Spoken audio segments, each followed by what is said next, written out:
Hey everyone, and welcome to our Explainer. Today we're digging into a massive shift happening in modern warfare. We're going to look at a puzzle that pits some of the most advanced billion-dollar military hardware against something surprisingly simple and incredibly cheap. And this is really the core question, isn't it? It just sounds impossible.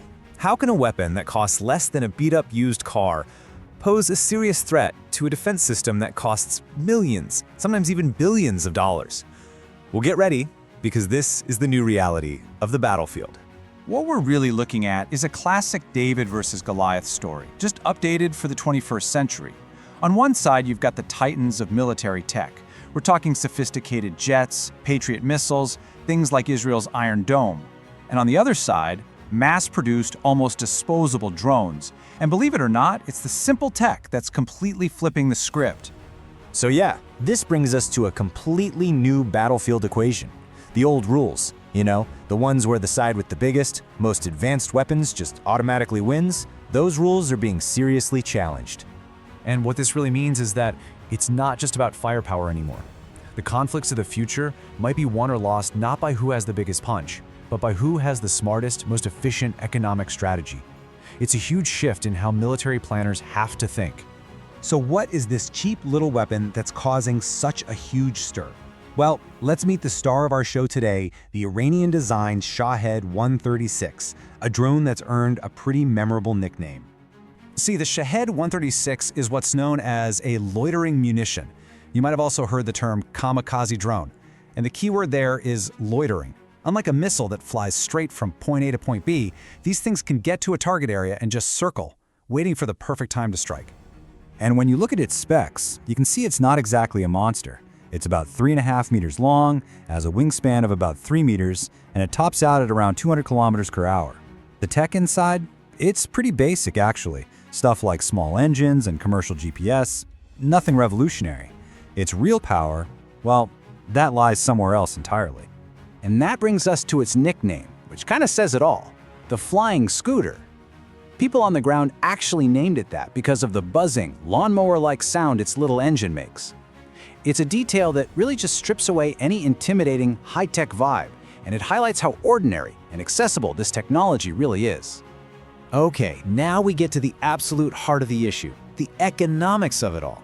This is where that simple, scooter-sounding drone becomes a strategic giant. We are talking about a mind-blowing cost mismatch. The estimated cost for a single Shahed 136 drone? Somewhere between $3,000 and $5,000. Just let that sink in for a second. That's it. It costs less than a lot of people's laptops. Now compare that to the cost of stopping one. A single interceptor missile from an advanced air defense system like a Patriot or the Iron Dome can cost upwards of $1 million, sometimes way more. And this simple chart just says it all, doesn't it? This is the new math of modern warfare. You're spending $1 million to stop a threat that's worth maybe $5,000. For the defender, that's just a completely unsustainable economic equation. You can literally win every single battle in the sky and still go broke doing it. So how is this insane cost advantage actually used as a military tactic? Well, it's not about sending one drone at a time. It's about using that low cost to create something way more dangerous: the swarm. The strategy is brutally simple and effective. You launch dozens, maybe even hundreds of these cheap drones all at once. They get to the target area and start loitering, creating total chaos for the defense systems. Even the world's best air defenses can only track and engage so many targets at one time. The swarm is designed specifically to max out those limits, guaranteeing that at least some of the drones will get through. And right here, this reveals the true genius and the true danger of this strategy. The main objective isn't always to destroy a specific target.